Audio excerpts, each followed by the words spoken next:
And welcome back to the Don Bullock Chevrolet Morning Show here on WHIG TV. Got special guest in the house today, Mr. Lee Isley, the President and CEO of Nash UNC Healthcare Systems here in Rocky Mount. And he's new to the community, new to the hospital. We're going to talk to Lee, get to know him, and hopefully you get to know him a little bit and find out more about what's going on at our local hospital. Good morning. Good morning. Appreciate you coming in and taking this time with us. I appreciate the offer and the opportunity. So Lee, we were talking a little bit off camera. You've been on the job now going on 2 months now. That's correct. You've come into a situation here in Rocky Mount from I would say a neighboring hospital system, Granville Health System. What brought you to Rocky Mount? Well, I think it was the opportunity to be engaged in a community that is passionate about their health care, a board and a medical staff that want to continue to improve and advance health care to meet the needs of their community, and the opportunity to do that and working with those dynamic individuals to make a real difference in a community that we live in. So obviously you were amongst a pool of candidates who was interested in the position here in Rocky Mount, but what is your background? What are your qualifications in the healthcare industry? So I started out, went to undergraduate at Western Carolina University and majored in emergency medical care, came out as a paramedic and worked as a paramedic in Greensboro, Guilford County for about 8 years, and then moved up to the mountains, up to Silva, to help start an EMS system for a hospital. And Silva's a little rural, remote community. Sure. So after a couple of years, the administration asked me to consider moving over to the hospital. I was finishing up my doctorate degree at the University of Tennessee, and I saw it as a good opportunity to move over and do some new things.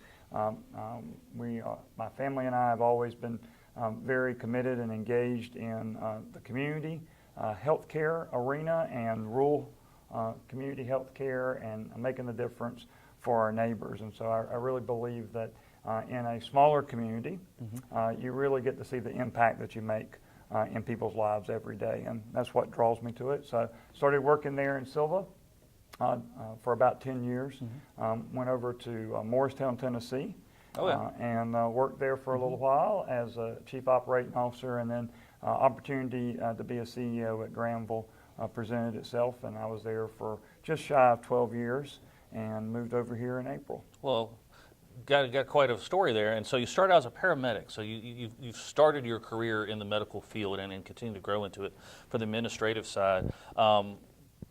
That's an interesting tale, because a lot of folks maybe just come into it from more of the executive position. You've come in it from having worked in the field. Yeah, so I would tell you that I come in from a non-traditional path, and so I was in the clinical side and the allied health side, and worked both in the field and community, also in a hospital arena as a clinical provider, and then moved over, and I have a master's of business administration instead of healthcare administration, so that differentiates me a little bit as well from a more traditional path. Right, and you're also a fellow with the ACHE. Can you explain what that means? Sure. So the American College of Healthcare Execs is a college set up to promote and continue to advance healthcare management and the impact that management has and leadership has on the communities in which those leaders are serving. And so through that institution, they have lots of educational opportunities and promotions for us to continue to develop our leadership.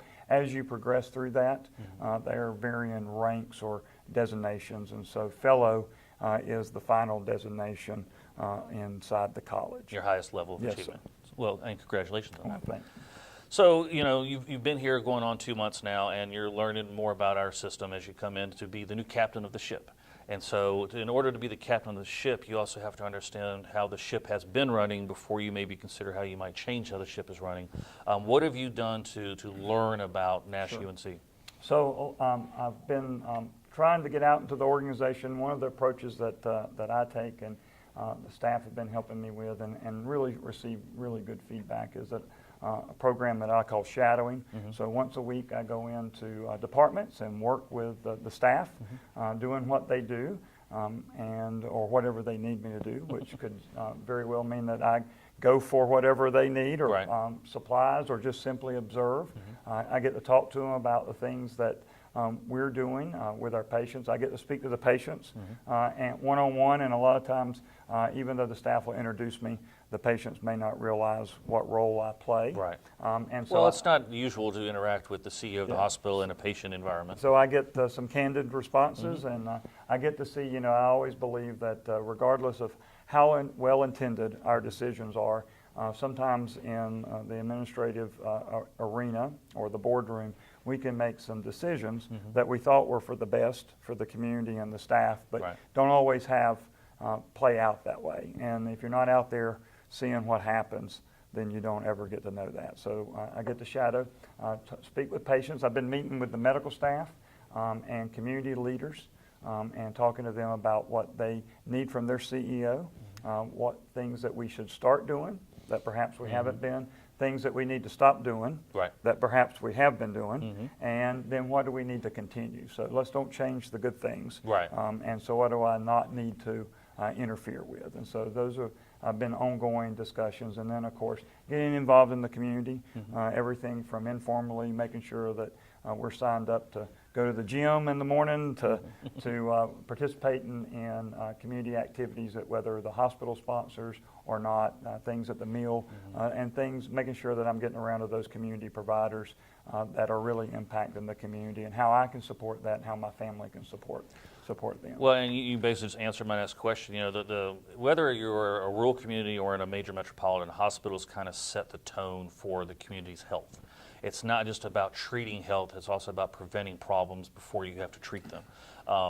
In the past, Nash UNC has been very proactive in that arena. Do you consider that to continue or maybe to increase in the future? Well, I think we certainly are going to continue, and we're going to find new ways and increasing means to be more engaged and active in helping patients make good decisions about where to receive their health care, when to receive their health care, and where. And so we want to be engaged in all those aspects. Well, and East North Carolina is known for its high rate of diabetes, high rate of obesity, lots of challenges in that area. And we also have food desert considerations. And that's not all something that the hospital can alleviate directly, but you can certainly have an influence on that. Well, I think we're a strong player in the community, a strong institution that, as you mentioned, sets the tone for the health of the community. And I will tell you, certainly in community health care, if you look at the health of the hospital, it often reflects the health of the community. All right. So getting a little more into the operations, what is the current state of Nash UNC? In terms of what you've seen in the last couple months as you've come in, certainly you evaluated who we were before you accepted the job and applied for the job. Now that you've been here a little bit, before we kind of touch on a little bit of some of the concerns that have been brought up, what do you see as the current state of the hospital? Well, I see a group of very engaged, involved, and invested staff that want to do a great job, that are doing a great job for their community, and medical staff that is very talented, that wants to deliver the very best care that they can for their patients. I see a beautiful campus and state-of-the-art facilities. I see a group of leaders who have been very thoughtful in their investment of technology, ensuring that we have the latest technology to take care of our patients so that they can receive their care here close to home if that's what they elect to do. All right, and there's so many different areas, whether it's acute department, whether it's intensive care, whether it's the cancer center, the heart center. There's a lot of facets to the hospital system. Being the CEO isn't just being the chief of a bunch of doctors and nurses, is it? No, it's a whole program. It's a community. So let's get into a little bit of the opportunities for Nash UNC. As you come in Nash UNC Healthcare, concerns have been made regarding the emergency department with waiting times especially, as well as the Leapfrog Scores. And for spring, they were certainly improved, but there were some areas of opportunity to talk about there. So let's break those down. In terms of the emergency department, one of the common complaints that's out there is it takes a long time possibly to be seen. Some people have even said they've sat there and then didn't get seen in the time they felt was adequate and would leave. How is Nash UNC looking to address that? Sure. So one, well before my arrival, I want everyone to know that those comments were heard from the staff and were taken very seriously by the board, by the physicians, and the leadership there at the organization. And so we started working on several initiatives and projects, looking at the process and the flow of patients. We made an investment to ensure that the time in the industry, there are several benchmarks.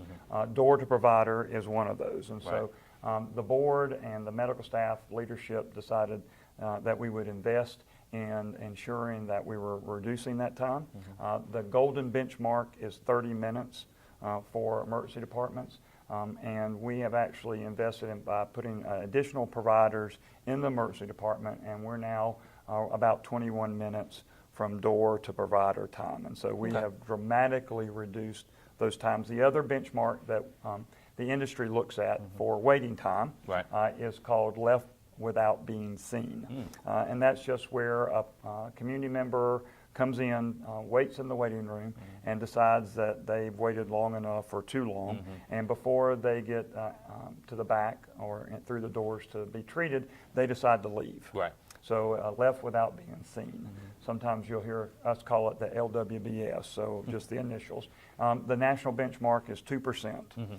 And so this last 6 weeks, we've been measuring that and have been seeing us around the 1.2% mark. 1.2. So we're below well below the national average. We'll continue to measure that. That's one of our critical measures, and we'll continue to evaluate that. The other is not only how fast we can treat you, but are we treating you with respect and meeting your needs when you come in. And so we're also highly aware of that and keen and have been putting programs in place to ensure that we're meeting your needs when you come through.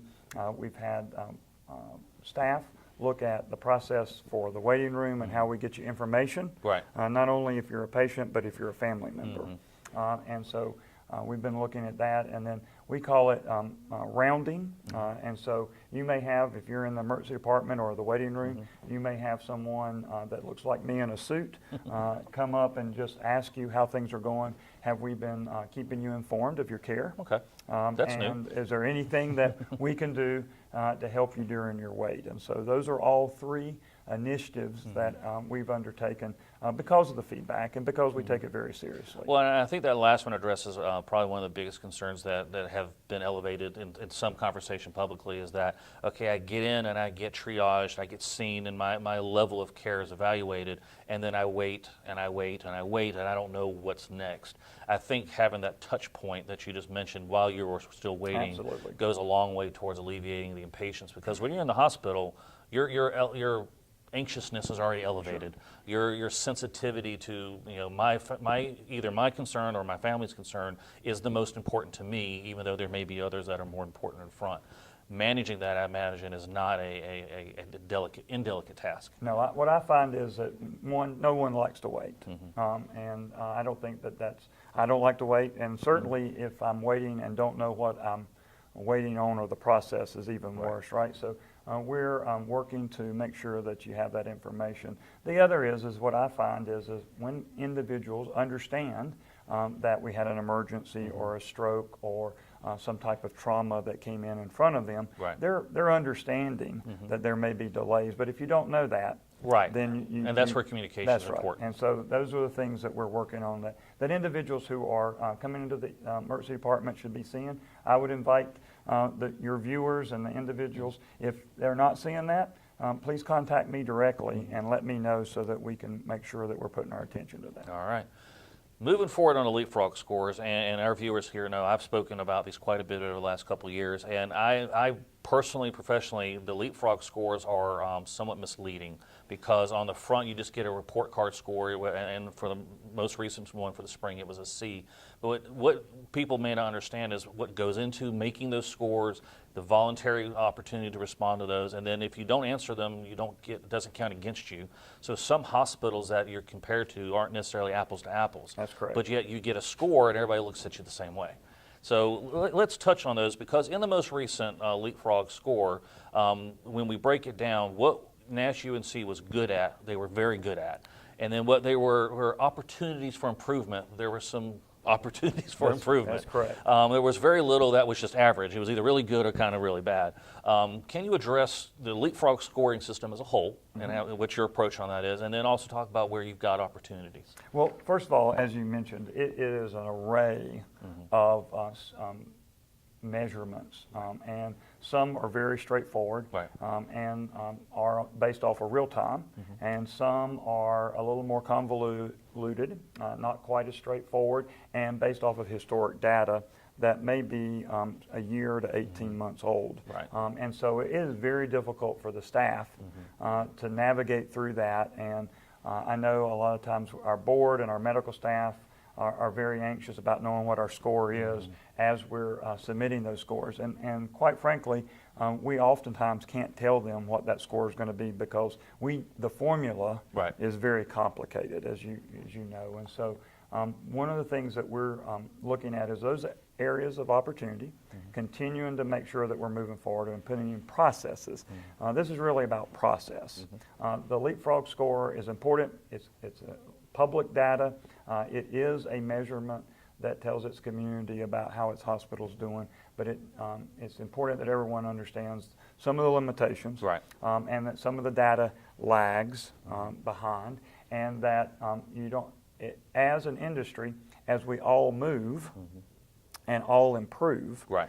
that score continues to move with us. Right. So good example is this last Leapfrog that went to a C. We actually improved our numeric ranking Right. and scoring, but the number moved as well. Right. So we were a C and not a B. Right. And so we strive to be an A hospital. We will be an A hospital on the Leapfrog report. And as you mentioned, that there are several instances where if a hospital elects not to submit an answer, it does not go against them. Gotcha. And so one of those areas. And we've talked about that, and as an example, even in the UNC system, Johnson County's hospital elected to not answer some questions a couple years ago, and they got a higher score because they didn't get dinged for not answering the questions that they could have answered. That's right. That's a little misleading. So we're working through that and helping the board and the medical staff make sure that we're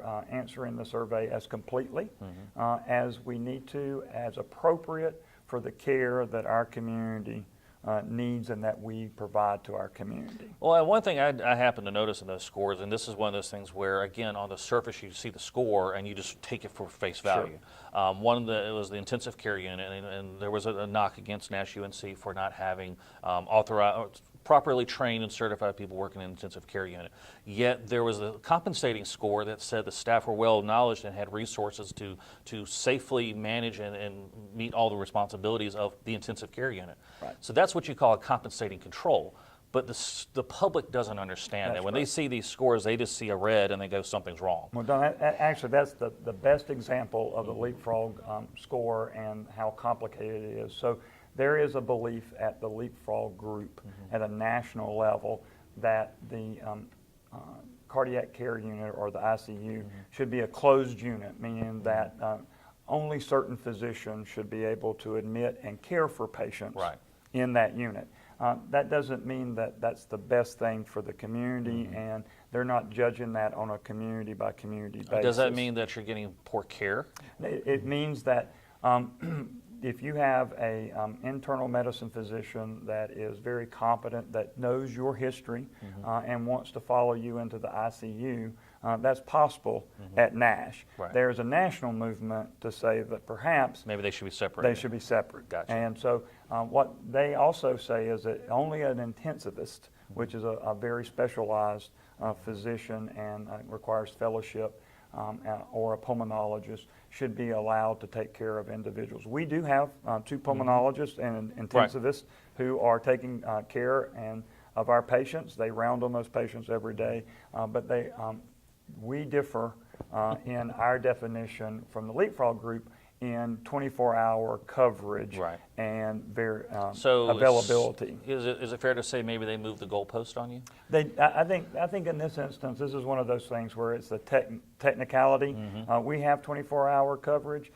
Those intensivists are available, but it's how how we read and how Leapfrog reads the definition of availability. So for the viewers at home, when they hear about, the intensive care unit got a ding on it, that makes them feel like maybe it's not safe or it's not good for them. What would you say to the viewers? I would tell you, we monitor infection, we monitor falls, outcomes, all of those things in line with our physician coverage and the availability of our physicians. First of all, our physicians are available 24 hours a day, 7 days a week, 365 days a year. So there is never a period where a patient is in the hospital without physician coverage and availability that the staff can speak with. And so along with all those other measures, that's what helps us determine what is the appropriate on-site versus off-site coverage of providing that care.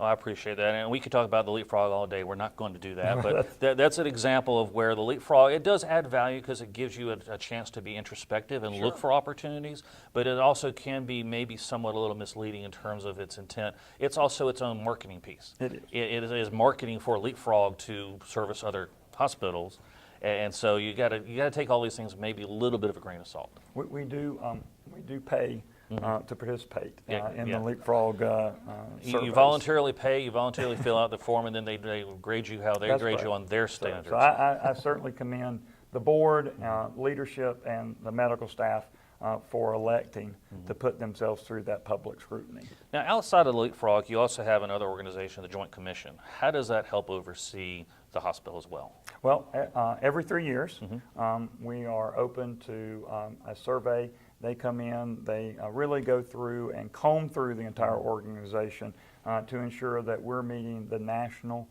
guidelines for patient safety, life safety codes, which is about the environment and are we creating a safe environment. And so Nash UNC has remained Joint Commission accredited and has done very well in those surveys. But it's a very intensive 3 to 5 day session where they review, and then in the intervening time periods between those 3-year or triennial surveys, we are subject to either spot checks or to work with them remotely, or they can come on site for either concerns that have been raised or questions that we have.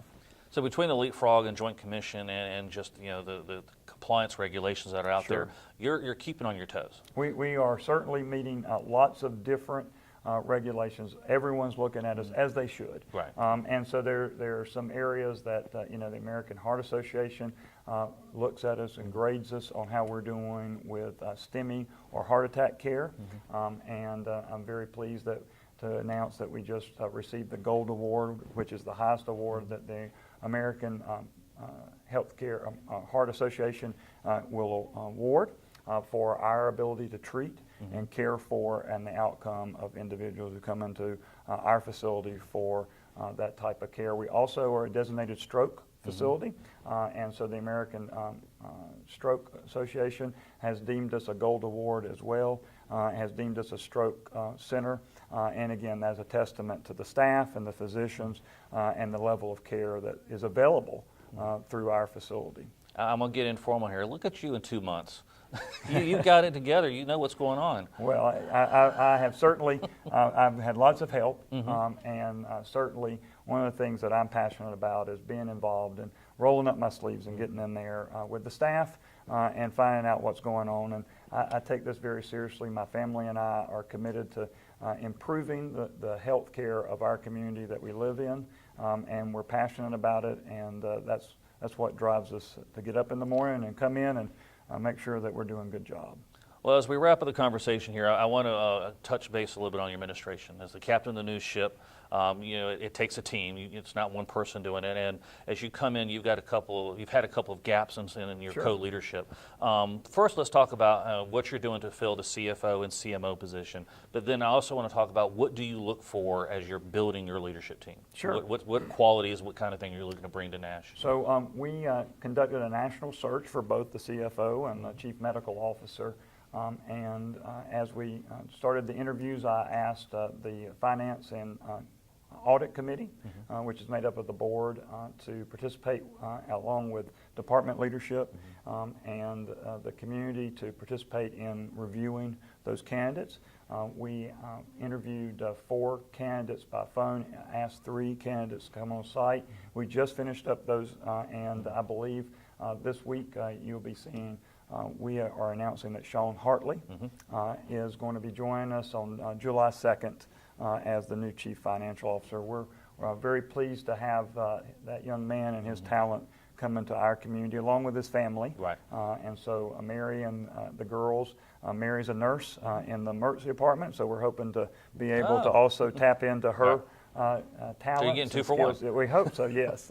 And so we're excited about getting them on board. And in terms of Chief Medical Officer, how's So that the going? Chief Medical Officer, again, working through our resources that we have available to us through our affiliation with UNC. They've done a national search. I had the medical staff and the board help me with that search. We have identified 4 candidates. They start coming on site in the month of June, and we should have all 4 on site, and we'll be making a decision, and then it'll just be about transition. And so they're all in other positions, and so I would imagine that by late summer, early September, we would have someone on site with us. All right, and the final question here is, you're building out your leadership team and for the future of Nash UNC. What are you looking for in that leadership? We're looking for leadership, leadership qualities, and leading people, motivating people, understanding, having empathy. What we're really looking for, and what you'll hear me describe, is we're looking for a servant leader, someone who's willing to come in, roll up their sleeves, and get in the trenches with our staff and our community to find solutions in a very dynamic and ever-changing healthcare environment. And as you know, it is becoming more difficult every day. And so, insurance companies are asking patients to pay more of their bill. We're having access issues, more disease, chronic, having to make better decisions. And we need to be part of that. We need to find a leadership team that's committed to finding those solutions for Nash County and our service area. Well, Lee Isley, this has been a pleasurable conversation. I appreciate you taking the time to come in and cover all these subjects. I think the future of Nash UNC, and I'm saying this from my personal perspective, is in good hands. And again, in 2 months, you have learned quite a bit and know what you're talking about. So that's a testament to your skill set. I would love to continue these conversations and talk more about how you are running such a complicated ship, whether it's from the insurance perspective, from the community health perspective. I think there's some opportunities where we can kind of keep this conversation going. I'd love to. Anytime that you have the availability, I'd love to sit down with you. All right. Well, we appreciate your time. All right. Thank you very much. All right. And you're watching the Don Bullock Chevrolet Morning Show here on WHIG TV. We'll be right back after these messages.